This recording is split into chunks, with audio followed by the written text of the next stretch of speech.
अब निःशुल्क उपचार गर्ने सुविधा सम्पन्न अस्पताल रौतहट जस्तो जिल्लामा एउटा अस्पताल छैन डाक्टर साहब। अब के गर्नु? अब त्यसको लागि डाक्टर आफ्नो गोजीबाट पठाउनुहुन्छ कि के? होइन, त्यसको लागि अस्पताल खोल्नु। ल मानिनु माथि जानुभयो भने तपाईँ जित्नुभयो, अवस्था आयो भने के मन्त्री बन्न चाहनुहुन्छ? होइन, म अहिले मन्त्री भन्दा पनि जनताको मान्छे बन्न चाहन्छु। म कुनै पनि मान्छेको मान्छे बन्न त किन चुनाव लड्नु पर्छ भने? तपाईँ भिसी मै भन्नुहुन्छ जनताको म होइन, मान्छे के पदमा पुग्नै पर्छ भन्ने छ। त्यही त भन्छु। त्यसो भने मान्छेले चाह्यो भने काम गर्न सक्छ भन्ने म एउटा चाहने भयो क्या। अब डाक्टर साहब एउटा मान्यता विकसित गर्न चाहन्छु। के मान्यता? जनताले चाह्यो भने जनताकै मान्छेले छ नि काम गर्न सक्छ, त्यसलाई मन्त्री प्रधानमन्त्री बन्न पर्दैन। अनि किन मर्यादा गर्छन् त फेरि यिनीहरू? किन मन्त्री प्रधानमन्त्री बन्न राजनीति गर्ने होइन, समाज बदल्न, देश बदल्न, विकास गर्न, भ्रष्टाचारलाई कारबाही गर्न एकजना मान्छेले छ नि पदत्याग गर्न सक्नु पर्यो क्या। गणेश मान सिंहले पदत्याग गरे होइन, पदको लागि प्रतिस्पर्धा गर्न आएको पद होइन। मेरो लागि म पदको लागि आएको होइन, म यहाँको व्यापक रूपमा संरचना परिवर्तन गर्न आएको। यहाँको छ नि भ्रष्टीकरणलाई छ नि अन्त्य गरेर सुशासन दिएर जनतालाई न्याय दिएर मन्त्री पनि हुन्न भन्नु होइन। डाक्टर साहब कुनै पनि मान्छे छ नि पावरमा जाँदैमा उसले समाज बदल्न सक्छ। तपाईँले 35 वर्ष देख्नु भएको छैन? धेरै मान्छे नेताहरूले चाहिँ मन्त्री प्रधानमन्त्री बनेनन्, देश बदले, सुधारे। म नाम लिन चाहन्न डाक्टर साहब।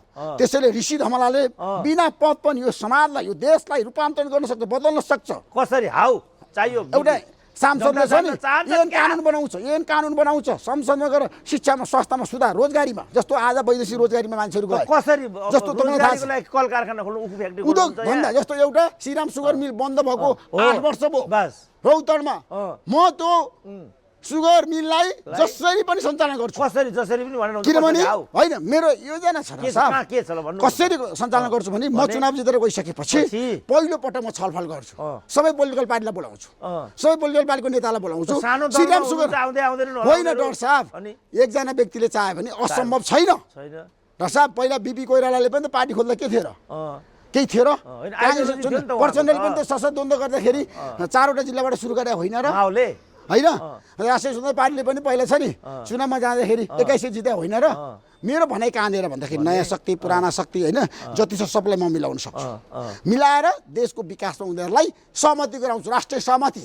सबै शक्तिको बिचको एकता र मेलमिलाप आजको आवश्यकता हो कि देश बनाउनलाई। चुनाव जितेर गएपछि अब 5 वर्ष देश र जनताको मान्छे बन्ने, पार्टीको मान्छे होइन, झोले होइन। मेलमिलाप भन्ने अनि भिड्न आउने कसरी भयो त भनेको? होइन, म भनिरहेको छु म चाहिँ समन्वयकारी भूमिका निर्वाह गर्छु डाक्टर सुरेन्द्र केसी संसदमा विकासको लागि। यहाँ कुन पार्टीसँग प्रतिस्पर्धा छ तपाईँको? होइन, आजको दिनमा मेरो प्रतिस्पर्धा छ नि कुन पार्टीसँग कसरी भन्दा पनि मलाई होइन, राष्ट्रिय पार्टी धेरै छन्, काङ्ग्रेस छन्, एमाले छन् होइन।